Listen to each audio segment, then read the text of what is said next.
Moi ja tervetuloa uuden videon pariin. Tänään minä esittelen teille minun Sega Mega Drive pelikokoelman. Sega Mega Drivehan on julkaistu Suomessa todennäköisesti vuonna 1990. Tämä on ostettu 91 tai todennäköisemmin 92 vuonna. Sitten on myöhemmin julkaistu tämä Sega Mega Drive 2.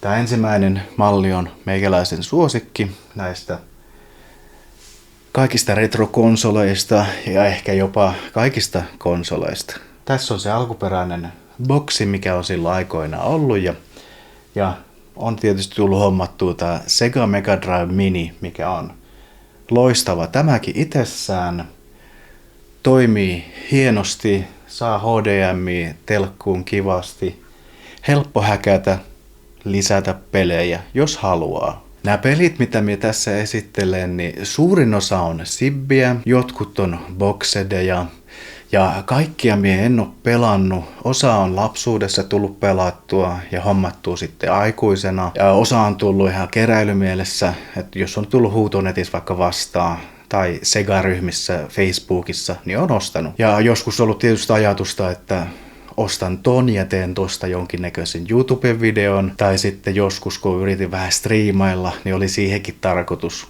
hommata näitä. Mutta kuka tietää, jos näistäkin tulee tehtyä videot. Mutta lähdetään tästä ensimmäisestä pelistä, mikä nyt on Sonic 1, mikä on tullut tossa noin mukana. Tää on se meikäläisen lemppari Sonic, vaikkei tää teknisesti olekaan paras, mutta tää on minulle rakkain ja nostalgisin. Ihan huippupeli edelleenkin. Mickey Mania. Ihan hauska tällainen Disneyn peli. Mie en Mickey-hahmosta nykyisin hirveästi pidä, mutta tää on ihan hauska peli. Joskin ehkä hieman vaikeaksi menee jossain vaiheessa. Tietysti sen ajan pelit on useammat sellaisia aika vaikeita, aika haastavia. Useammat. Sonic and Knuckles lisäosa. Tää on käytännössä Sonic 3 se toinen osa sitä peliä. Se on jaettu aikanaan se julkaisu kahteen, eli Sonic 3 ja tähän lisäosaan, mutta tämä lisäosa toimii myös Sonic 1 ja 2 kanssa. Ja sitten tällainen vähän erikoisempi, tää on repro, mutta tää on suomalaisen porukan Lost Translations tekemä suomalainen julkaisu. Tässä on suomalaiset ohjeet. En muista, olisiko tässä pelissä nyt ollut mitään suomalaisia tekstejä, mutta joka tapauksessa tämä on hienosti toteutettu. Ja tämä on suomenkielinen rajoitettu painos numero 12. Hyvä peli oikeesti. Voin suositella. Ja sitten Sonic 2. Erittäin klassinen peli, todella kovaa. Teknisesti paljon parempi mitä tuo 1 ja tää toimii aina. Comic Zone, tää on ihan näppärä peli. Tää on muuten sippi, mutta tästä puuttuu tuo CD. Vähän toistaa itseään, menee hiukan vaikeaksi, mutta ihan näppärä peli kokoelmissa. Daffy Duck in Hollywood. Tätä mie en oo pelannut ollenkaan, että tää nyt odottaa sitten mahdollisia pelivideoita varten.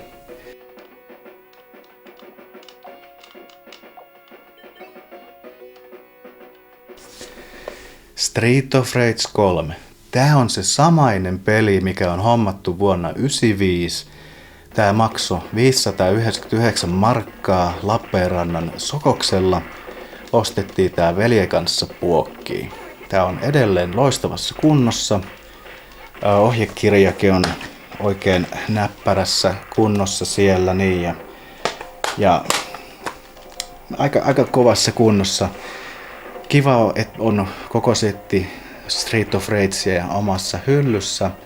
Ja vaikkei tää ole paras Street of Rage, niin tää on silti hiton kovaa.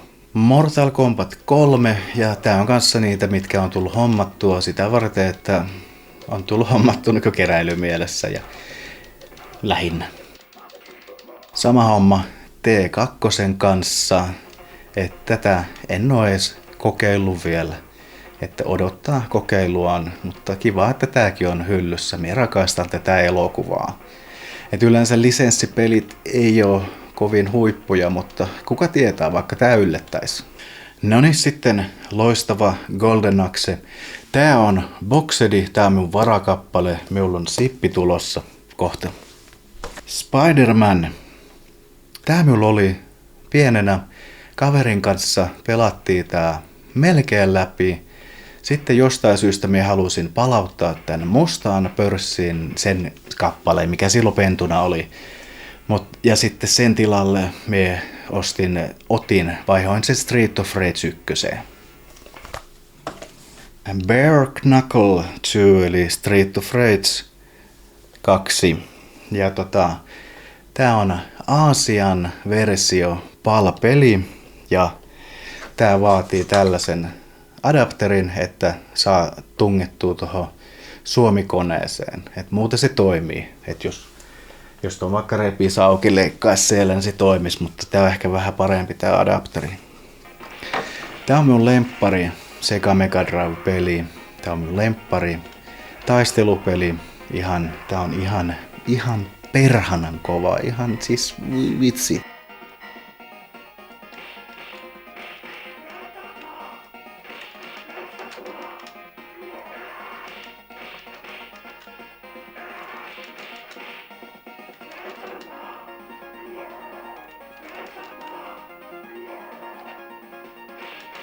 Tää on ihan saatana kova peli. On nyt ja on tulevaisuudessakin, kyllä. Worms. Mie eilen vähän testailin tätä näin. Mie on vuosia sitten ostanut tämän pelin. Ja totta kai sitä alkuperäistä Wormsia PC:llä mie rakastin. Minulla on se alkuperäinen vielä jemmas jossain. Mutta tääkin on ihan hyvä versio siitä. Siis mie tykkään tästä pelistä ihan hitosti. Tää on niin loistava oikeesti. Ja tääkin versio toimii. Coulson Coasts. Loistava peli. Ihan törkeen kova. Hieman haastava. Että tähän vissiin, jos haluat oikeasti mennä tämän läpi, niin pitää mennä 2 kertaa tää putkea läpi. Voin sanoa, että en ole koskaan päässyt tätä. Muuta kuin huijauskoodeilla on toki päässyt tämän läpi.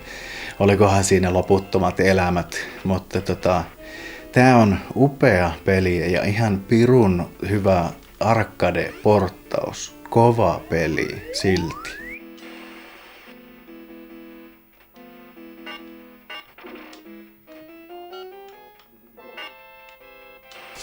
Splatterhouse 2. Kauhupeli. Mainio peli oikeesti. Sopii vaikka Halloweenina pelattavaksi. Ihan todella kova.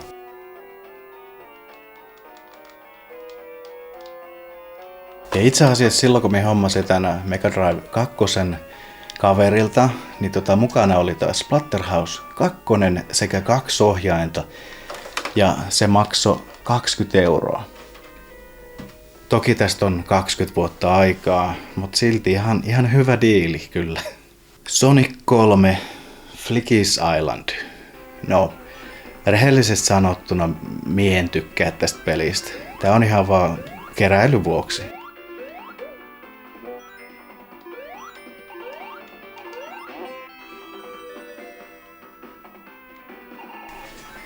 Alien 3, me on Alien fani ja tää on tullut just sen takia hommattua kokoelmaan. Vähän on testailu alkua. Vaikuttaa hyvältä ja upean näköinen, fiilis hyvää, hiukan vaikea. Totta.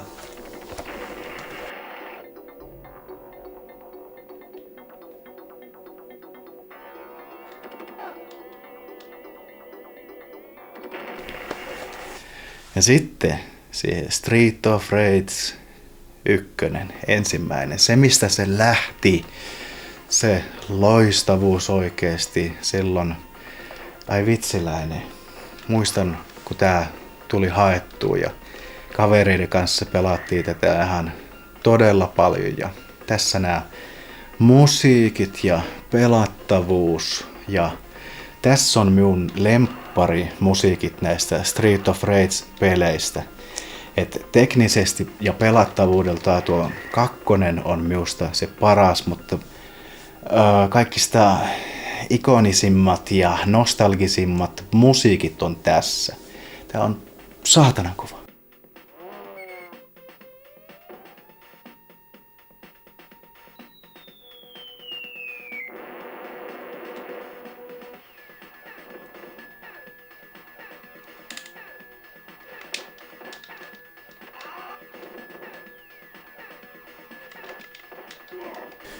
Golden Axe 2. Tää on sieltä lapsuudesta asti ollut jemmassa. Loistava peli oikeesti. Näistä 3 Golden Axe-peleistä, mitä on Mega Drivelle julkaistu, 3 oli vissiin ainoastaan Japani julkaisu, niin tää on kuitenkin se paras minun mielestä. Tää näin. Tää on tiukka peli. Voin suositella kaikille.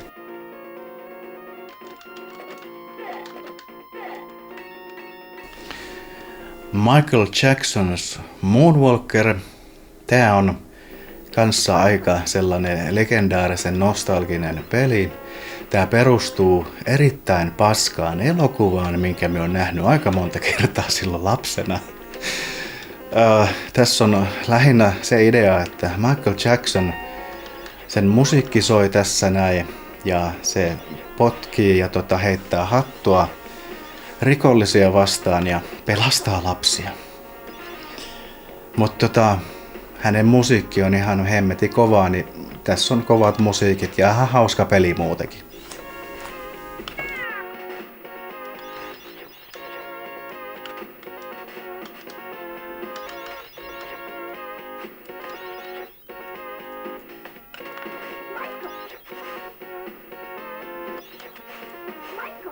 Batman Returns, ihan elokuvan pohjautuva lisenssipeli. Hieman on muutaman kentän pelannut tätä näin.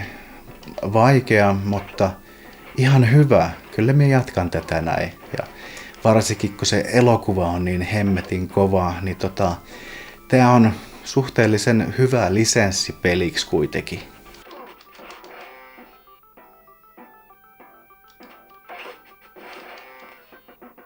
Mortal Kombat 2. Tää oli sama niin kuin ton Kolosin kanssa, että tää on lähinnä minulla kokoelmassa. En ole vielä pelaillut. Oon toki pelaillut joskus aikoinaan Mortal Kombatia vähän sen. En ole ihan suurin tällaisten niin kuin Street Fighterin tai sitten Mortal Kombatin tai Tekkenin tai Virtual Fighterin fani. Minä enemmänkin noista tuollaisista brawlereista tykkään, eli mitä ne on katutappelupelit.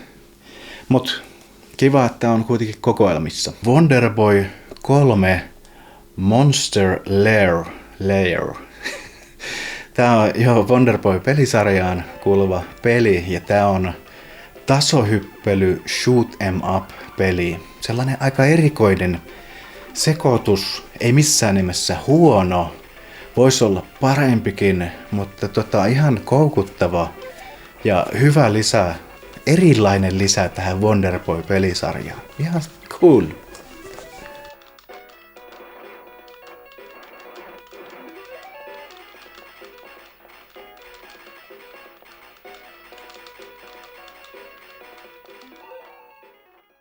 Castle of Illusion starring Mickey Mouse.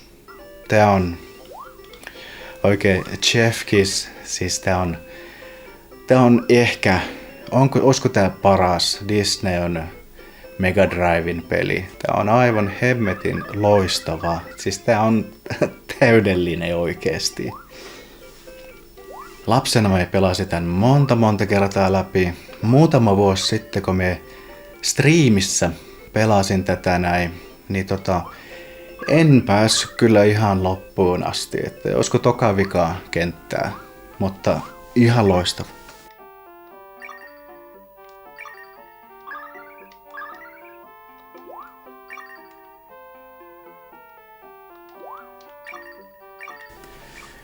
Toki. Tämähän on toki ihan näppärä peli. Ja tää ei ole kaikkien juttu. Mie tykkään tästä. Tässä on hyvät musiikit, simppeli idea ihan hyvä pelattavuus. Ainut se huono puoli tässä on, että tästä kuolee yhdestä osumasta lähestulkoon muistaakseni. Mutta aika pitkälle minä päässyt tätä. En ihan läpi koskaan kuitenkaan. Ihan siisti peli.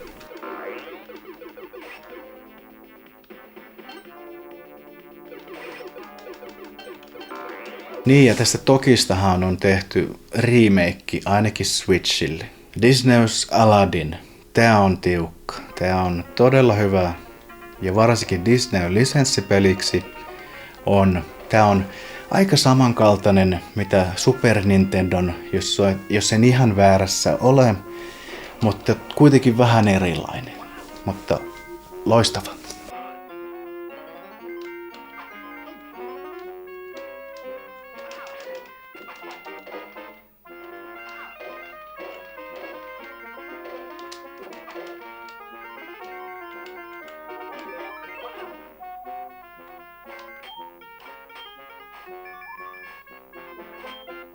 Quackshot starring Donald Duck.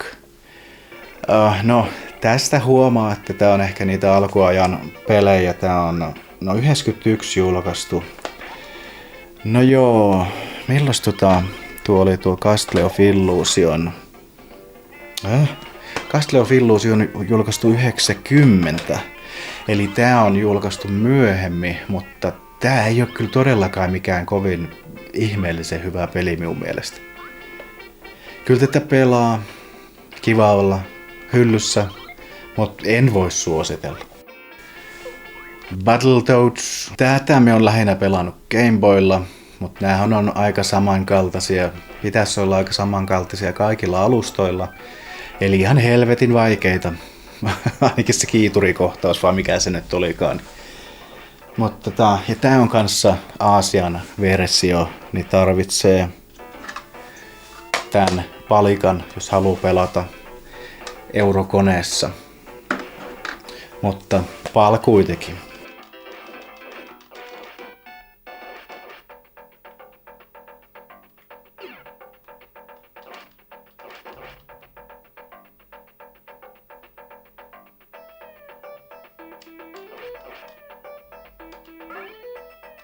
Noni, tässä on taas Golden Axe.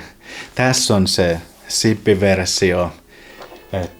Se toinen oli minun varaversio, että sitä voi vaikka sitä varaversiota pelailla enemmän sitten, ettei tää kulu. Tai toisinpäin, miten haluaa. Mutta tää on kanssa kova. Tää on todella kova. Kyllä, sellaista keskiaikaista? No kuitenkin fantasia brawleri. Tää on hyvä. Pelatkaa ihmeessä, jos tulee vastaan.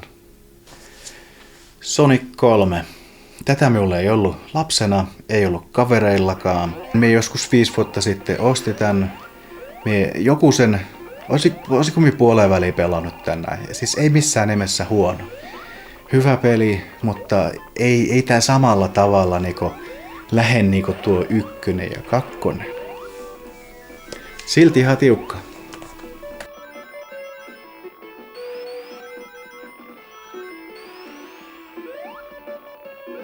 Ja kuka nyt ei Sonic-peleistä tykkäisi? Nää on helvetin kovia.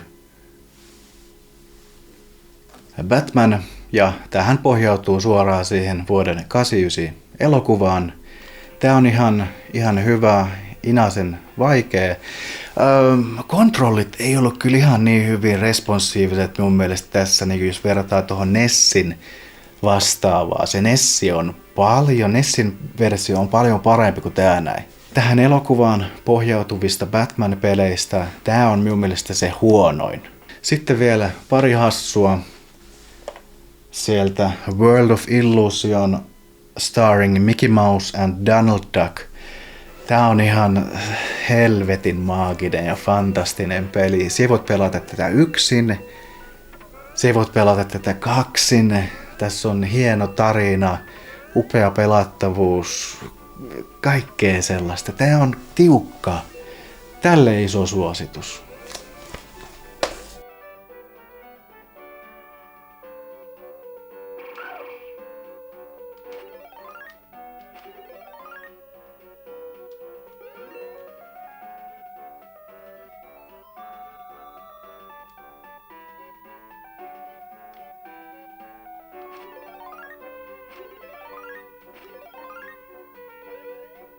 Ja sitten viimosena Teenage Mutant Hero Turtles. Hero. The Hyperstone Heist. Ja tää on perhanan kova peli. Tää on todella tiukka. Tää on ikävä kyllä ainoastaan boxed. Oispa tää sippinä, mutta ei oo. Tää on aika samankaltainen mitä SNESin versio Turtles in Time. Tää ei ole niin hyvä, mutta tää on kuitenkin todella kova silti. Hero Turtles. Voi ninja parkoja.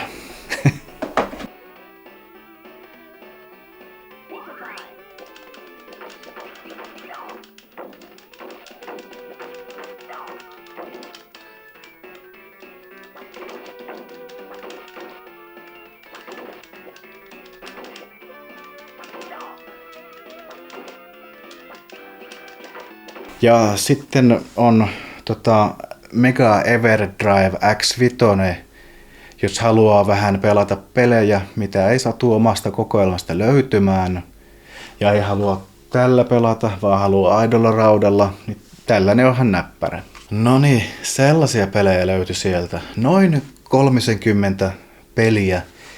Oon ihan tyytyväinen tähän pieneen kokoelmaan. Se kasvaa hyvin satunnaisesti silloin tällöin.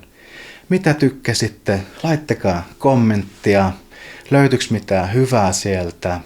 Ja sen sellaista. Ja muistakaa tykkäillä videosta, jos tykkäsitte tästä. Ja muistakaa tilailla kanavaa, jos ette ole tilannut. Ja nähdään taas ensi videon parissa. Alright. Noniin. Se on morjesta. Moi.